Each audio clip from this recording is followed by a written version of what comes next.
I am so excited about this build for Hunter, my tether build. Just take a look at this. Take a look at this. Like, what?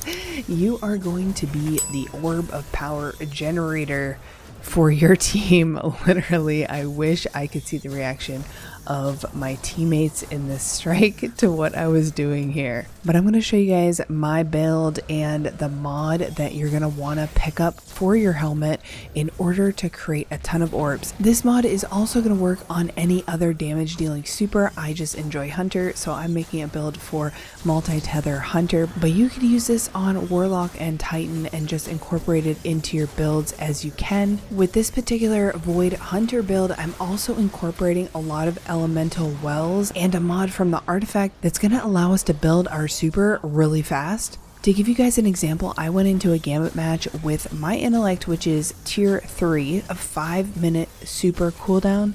But with these elemental wells and orbs, obviously for my teammates, I was able to get my super in about 1:40. So this build can be even more powerful if you get up to that breaking point of intellect around 50. I think that would be ideal for this build. The build also runs solo really well, however you don't need the helmet mods at all since you don't need to be generating orbs for your team, but the elemental well part of it works really well solo. I was able to run the 1350 Lost Sector K1 Revelation, which in my opinion is one of the most difficult 1350s to run, and I had no problem clearing it. So this build and my Stasis build, once they re-enable that mod, are going to be my go-tos for Hunter this season. Alright, so let's jump into the build and weapon options and mods and all that good stuff.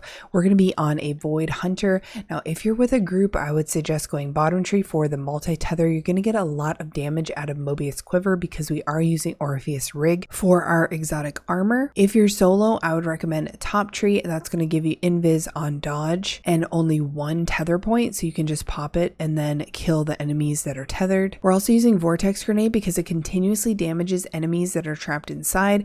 We also have lockdown here, which makes our grenade effects last twice as long, which is a really great way of shutting down spawns. And then for our weapons, it's going to depend on what activity you're doing. This is the setup that I use for Gambit. If you're doing more close range, you could actually use Traveler's Chosen to get your abilities back faster. Getting that grenade back really fast is super nice. Your other option here is to use a legendary kinetic and then go ahead and use the Lorentz driver. You want to look for void weapons on this setup because we're running elemental wells, and I'll get to that in a second.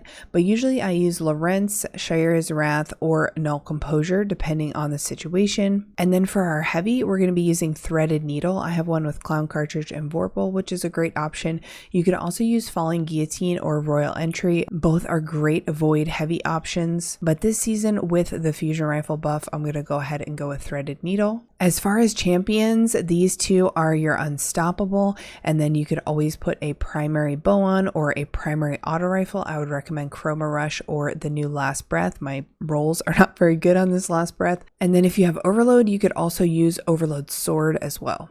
All right, now on to the bread and butter of what makes this build work so well, the armor.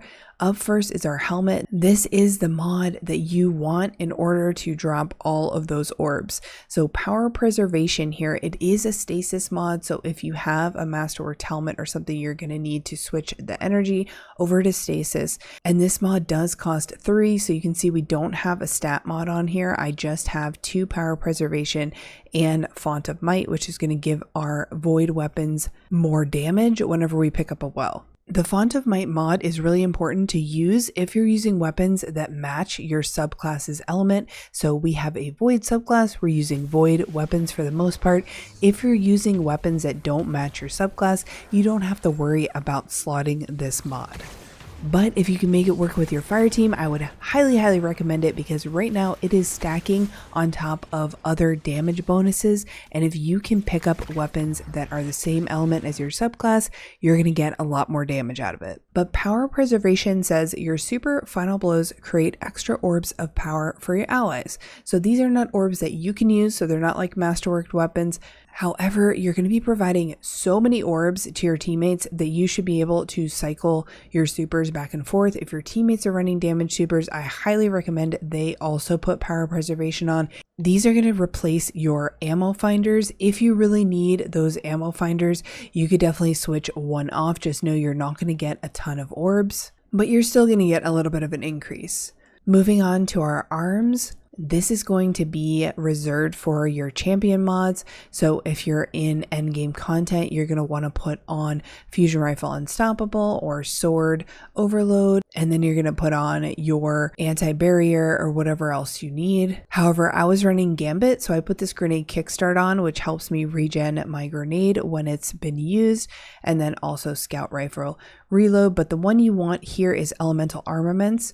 This says weapon takedowns with a damage type that matches your subclass element have an escalating chance to spawn an elemental well. So those void weapons that we're using are going to have a chance to spawn an elemental well. Going down to our chest, we've got some resistance on here, but we are using this artifact mod, Well of Potency. This is going to give us super energy whenever we pick up a matching elemental well. It's a pretty decent chunk of super energy, nothing too crazy, but it is a nice addition. Then moving down to our Orpheus rig, which is our exotic armor piece for this build, we are going to have elemental ordnance on here. Defeating a combatant with a grenade spawns an elemental well. This is the second way we can get elemental wells. So we've got elemental wells with our weapon and now with our grenade. And then onto our class item, we've got particle deconstruction, which you want to basically have permanently attached to your class item this season.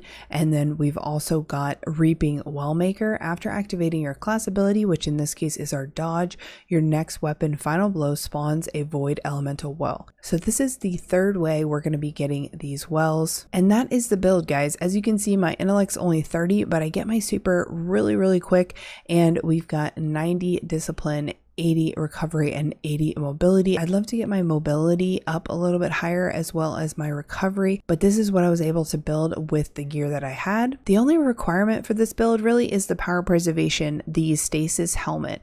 The rest is kind of up to you what energy you want to rock. So if you don't have the exact elements on the armor that I have, that's okay. Just play around with the mods that you have that can increase your uptime of your grenade or your dodge, things that are going to be creating those elemental wells for you. And that is it. That's the build. Not only are you going to be supporting your teammates by dropping a lot of orbs of power, you're also going to be dropping a lot of elemental wells. These are going to help decrease the cooldown of your teammates' abilities. Even if they're not on a void subclass, it still helps reduce the cooldown. So hopefully that helped you guys out. Definitely experiment with the power preservation stasis mod on your helmet if you're using a damage super, and let me know how many orbs you were able to create. I hope you enjoyed this video. If you did, make sure to give it a like, subscribe if you haven't already, and I will see you guys in the next video. Bye.